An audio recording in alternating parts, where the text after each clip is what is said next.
Mic-nya dinyalakan.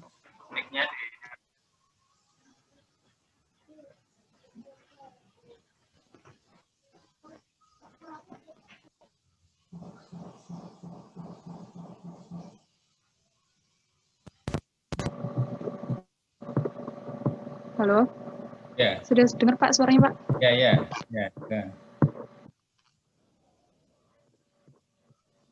Suara saya sudah masuk atau belum? Ya. Sudah Mbak, sudah masuk. Langsung.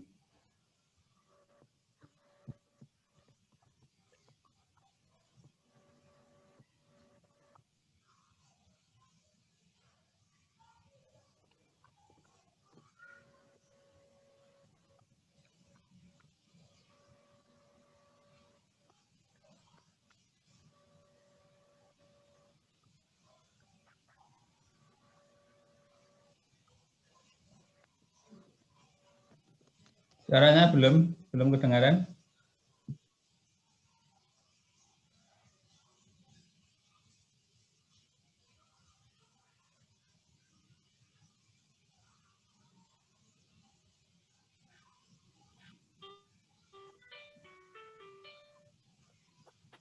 Halo, Assalamualaikum. Waalaikumsalam. Sudah, Pak, ya? Ya, silakan. Sudah. Bismillahirrahmanirrahim. Assalamualaikum warahmatullahi wabarakatuh. Di sini saya warahmatullahi wabarakatuh. dari kelompok 3 akan menjelaskan tentang matan keyakinan dan cita-cita hidup dari Muhammadiyah. Apa sih yang dimaksud dengan matan keyakinan dan cita-cita hidup Muhammadiyah itu? Matan sendiri dalam bahasa Arab itu artinya teks. Sedangkan MKCH adalah isi dari keyakinan cita-cita hidup Muhammadiyah itu. Matan sendiri itu bisa disebut dengan ideologi. Ideologi atau seperangkat pemikiran perjuangan untuk mewujudkan cita-cita hidup Muhammadiyah. Lalu MKCH Muhammadiyah terdiri dari 5 pokok pikiran. Yang pertama, Muhammadiyah adalah gerakan Islam dan dakwah amar ma'ruf nahi mungkar. Yang kedua, Muhammadiyah berkeyakinan yang diwahyukan bahwa Islam itu adalah agama Allah yang diwahyukan kepada Rasulullah. Yang ketiga, Muhammadiyah mengamalkan Islam berdasarkan Al-Quran dan As-Sunnah. Yang keempat, Muhammadiyah bekerja untuk terlaksananya ajaran Islam yang meliputi bidang A. Akidah, ibadah, akhlak, dan muamalah duniawiyah. Pada bidang akidah, Muhammadiyah itu berfokus untuk membersihkan masyarakat Islam dari gejala syirik, bid'ah, khurafat, dan yang lain-lain yang tidak sesuai dengan akidah Islam. Lalu, dalam hal ibadah, fokusnya pada hal-hal ibadah agar sesuai dengan tuntunan Rasulullah SAW. Sedangkan pada bidang akhlak, fokusnya pada akhlakul karimah yang sesuai dengan nilai-nilai Al-Quran dan As-Sunnah. Lalu muamalah duniawiyah, yaitu pada pembinaan masyarakat dan pengelolaan dunia. Pokok pikiran yang kelima adalah Muhammadiyah berusaha bersama-sama menegakkan negara ini menjadi negara yang baldatun, thayyibatun, wa rabbun ghafur. Selanjutnya, Muhammadiyah menjelaskan tentang ideologi, paham agama, serta fungsi dan misi Muhammadiyah dalam bernegara. Ini adalah rumusan matan cita-cita dan keyakinan Muhammadiyah. 5 pokok ini yang di sini berdasarkan hasil tanwir Muhammadiyah itu ada 5 pokok ini tadi yang sudah saya jelaskan. Lalu terjadi perubahan 1 tahun setelahnya pada tahun 1970 menjadi 3 kelompok besar. Nanti bisa kalian baca-baca sendiri. Kalau misalnya teman-teman ada yang belum paham, bisa didiskusikan bersama. Selanjutnya, kenapa menggunakan kata-kata matan keyakinan dan cita-cita hidup? Sejarahnya itu pada tahun 1969 tadi, itu pada masa Orde Baru. Dan sangat sensitif untuk menggunakan kata ideologi. karena dikhawatirkan akan menjadi perpecahan atau peperangan. Maka Muhammadiyah memilih kata-kata keyakinan dan hidup. Selanjutnya, visi dan misi dari Matan Keyakinan dan Cita-cita Hidup Muhammadiyah sebagai petunjuk arah menuju cita-cita yang diperjuangkan, yakni terwujudnya kehidupan masyarakat yang baik, masyarakat Islam yang sebenar-benarnya. Dan sebagai penegasan bahwa kedudukan manusia di muka bumi itu sebagai khalifah yang menata dan mengelola muka bumi dan juga hamba yang beribadah sepenuhnya kepada Allah.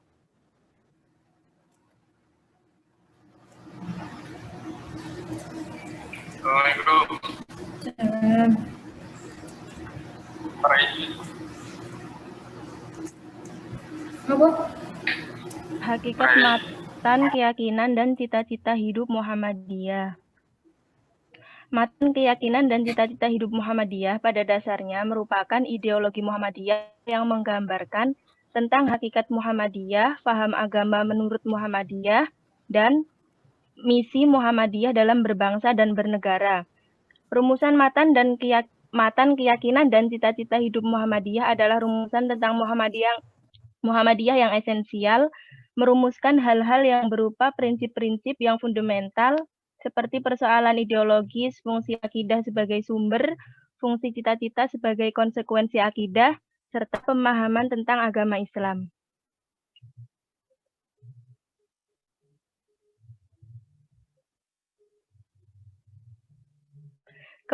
Berikutnya kepribadian Muhammadiyah.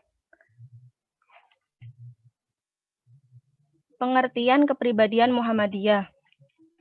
Kepribadian Muhammadiyah adalah rumusan yang menggambarkan hakikat Muhammadiyah serta apa yang menjadi dasar dan pedoman amal usaha dan perjuangan Muhammadiyah.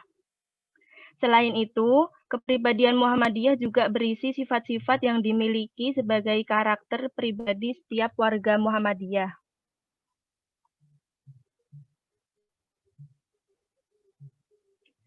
Sejarah perumusan kepribadian Muhammadiyah. Kepribadian Muhammadiyah ini telah ditanamkan oleh Kiai Haji Ahmad Dahlan, pendiri Muhammadiyah, dalam kehidupan sehari-hari sejak Muhammadiyah berdiri.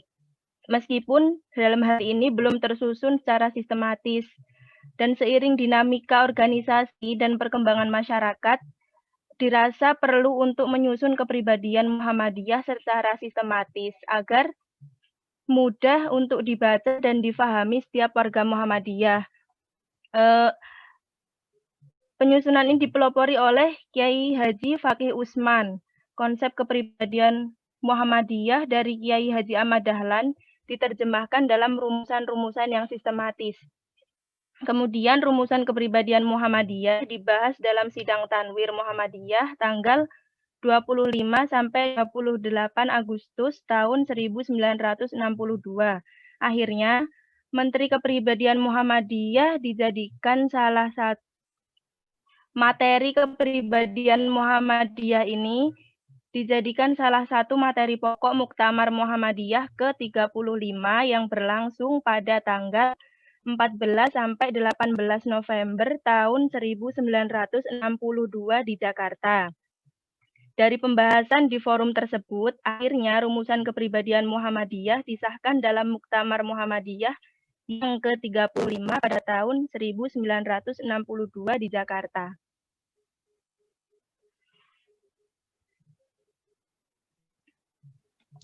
Nah, kemudian tentang fungsi kepribadian Muhammadiyah. Sebagai landasan dan pedoman, maka kepribadian Muhammadiyah memiliki fungsi yang lebih luas dalam setiap pribadi Muhammadiyah. Setiap amal dan aktivitas warga Muhammadiyah, baik secara individu maupun organisasi, perlu didasarkan pada rumusan kepribadian Muhammadiyah yang telah dirumuskan oleh lembaga Muhammadiyah. Kemudian, tentang slide selanjutnya, hakikat kepribadian Muhammadiyah.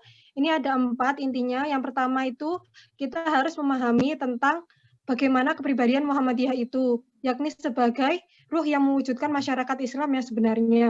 Yang kedua, tentang bagaimana Muhammadiyah itu sendiri sebagai organisasi yang berasas Islam. Yang ketiga, kita harus mempelajari juga tentang kepada siapa kepribadian Muhammadiyah ini, yang diperuntukkan untuk seluruh warga Muhammadiyah. Yang keempat, bagaimana kepribadian Muhammadiyah diajarkan, yakni dengan penanaman pengertian dan pelaksanaan kepribadian Muhammadiyah dalam kehidupan sehari-hari. Selanjutnya, slide yang selanjutnya, matan kepribadian Muhammadiyah. Ini juga ada 4. Yang pertama, apakah Muhammadiyah itu Muhammadiyah sebagai suatu persyarikatan yang merupakan gerakan Islam. Yang kedua, ada Muhammadiyah yang mendasari segala gerak dan amal usahanya atas prinsip-prinsipnya seperti tauhid. Yang ketiga, apa pedoman amal usaha dan perjuangan Muhammadiyah, yakni sebagai harus berpedoman dan berpegang teguh pada ajaran Allah dan Rasul-Nya.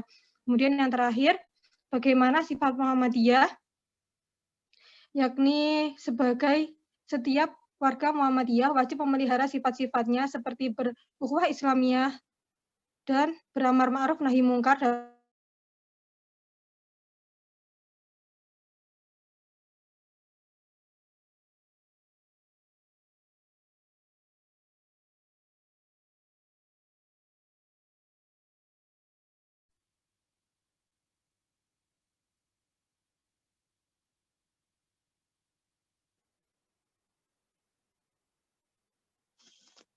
Sampun, Ustadz.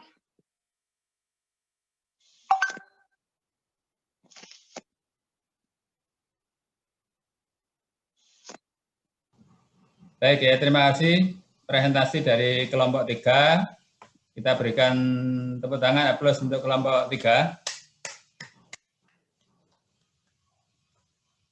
Ya, jadi sebagai pengantar diskusi nanti di dalam forum bab 4 itu ya, bab 4, bab 5 ya, karena yang kita bicarakan ini ada 2, yaitu MKCH dan kepribadian Muhammadiyah. Nah itu latar belakangnya berbeda karena itu konteks waktunya berbeda ya. Itu yang satu itu sekitar tahun 69, yang satu itu sekitar tahun 55 sampai dengan 60-an. Jadi kalau kita lihat historisnya memang itu lebih awal kepribadian ya, baru kemudian MKCH, tetapi ada komponen-komponen yang saling berkaitan. Nah, kemudian yang kedua tentu itu adalah latar belakangnya ya, nanti bisa digali dalam pertanyaan-pertanyaan itu. Dan yang ketiga itu implementasinya sekarang, karena di situ ada salah satu butir diantaranya itu adalah mengenai amal usaha. Sebetulnya itu seperti apa konsep amal usaha nanti bisa didiskusikan. Tapi secara umum kita mengatakan bahwa sebagai satu gerakan amar ma'ruf nahi mungkar, sebagai satu gerakan yang berorientasi praktis, ya tentunya harus ada suatu bentuk usaha. Nah, maka itu kemudian kita beri nama dengan istilah amal usaha. Nah, ternyata amal usaha ini sekarang kalau kita lihat itu kenyataannya adalah melampaui ya jumlah ya, atau mungkin kekuatan ya dari persyarikatan itu sendiri. Jadi kalau di Muhammadiyah itu ada istilah persyarikatan, itu adalah induk organisasinya, tapi kemudian ada istilah amal usaha. Amal usaha itu contohnya adalah bidang pendidikan ya, di bidang kesehatan, keagamaan dan juga yang lain-lain. Saya kira itu nanti sebagai bahan diskusi kita, dan sekali lagi terima kasih kepada kelompok 3 atas presentasinya. Demikian presentasi dan pengantar untuk diskusi kita pada sore hari ini. Dari saya cukup sekian, marilah kita tutup perkuliahan ini, Zoom-nya ini ya, dengan baca hamdalah. Alhamdulillah. Alhamdulillahirrahmanirrahim. Dari saya cukup sekian. Wabillahi taufiq wal hidayah, waridha wal inayah. Wassalamualaikum warahmatullahi wabarakatuh. Waalaikumsalam warahmatullahi wabarakatuh.